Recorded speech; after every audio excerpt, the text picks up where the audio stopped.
Hello listeners, আসসালামু আলাইকুম। আশা করি সবাই ভালো আছেন। আল্লাহর রহমত, আপনাদের দোয়া ভালোবাসা, আলহামদুলিল্লাহ আমি খুব ভালো আছি। আজকে যে ঘটনাটা আপনাদের কাছে শেয়ার করবো এটি হচ্ছে কবরস্থানের জিন নিয়ে ঘটনা। ঘটনাটা 2010 সালে আমি আমার এক রিলেটিভের কাছ থেকে শুনেছি। তার মুখ থেকে যেভাবে শুনেছি ঠিক সেভাবে করে বলার চেষ্টা করতেছি। ঘটনাটা যার সাথে ঘটেছে তার নাম হচ্ছে সুমন।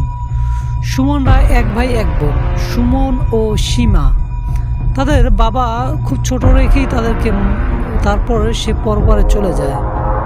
তাদের ফ্যামিলিতে সীমা বড় মেয়ে, তারপরে সুমন আর তার মা, তিনজনে মিলে একটি ছোট কুঁড়ের ঘরে কোনোভাবে তাদেরকে জীবন কাটাচ্ছে।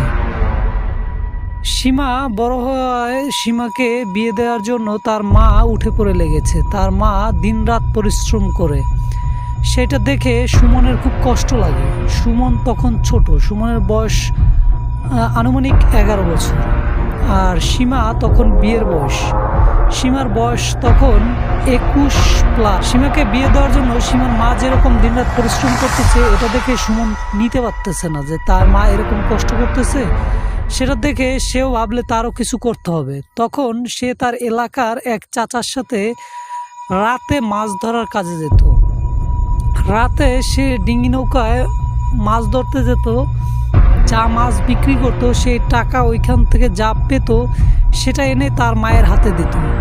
তাদের ছোট ফ্যামিলি মোটামুটি ভালোই চলে যাচ্ছিল। তার মা দিনরাত মানুষের বাসায় পরিশ্রম করে যে অর্থ জমিয়ে তার মেয়েকে বিয়ে দেওয়ার জন্য একটা জায়গায় টাকা জমা করতেছে। এরকম করে তাদের জীবনটা ভালোই পার হয়ে যাচ্ছে। দেখতে দেখতে 2-4টা বছর কেটে গেছে।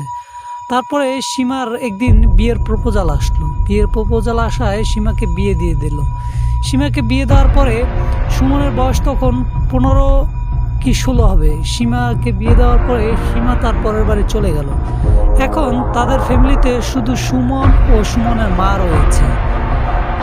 মা ও ছেলে সারাদিন বাসার ভিতরেই থাকে। ওর মা আর ওর মাকে কোনো কাজ করতে দেয় না। সুমন প্রতিদিন রাতে রীতিমতো মাছ ধরতে যায়। মাছ ধরে এসে সকালবেলা যে টাকাটা পায় এনে তার মায়ের হাতে দেয়। সুমনের ফ্যামিলিটা সুমন নিজেই চালাচ্ছে। মোটামুটি সুখের সংসার ভালোই চলে যাচ্ছে। সুমন যে টাকা ইনকাম করতেছে তাতে তার মা ও তার দিন মোটামুটি সুখেই চলে যাচ্ছে। এরকম করে বেশ কিছুদিন চলে যাচ্ছে, ভালোই আছে। তো ঘটনার দিন রাতেও তার বিলম্ব কিছুই হলো না।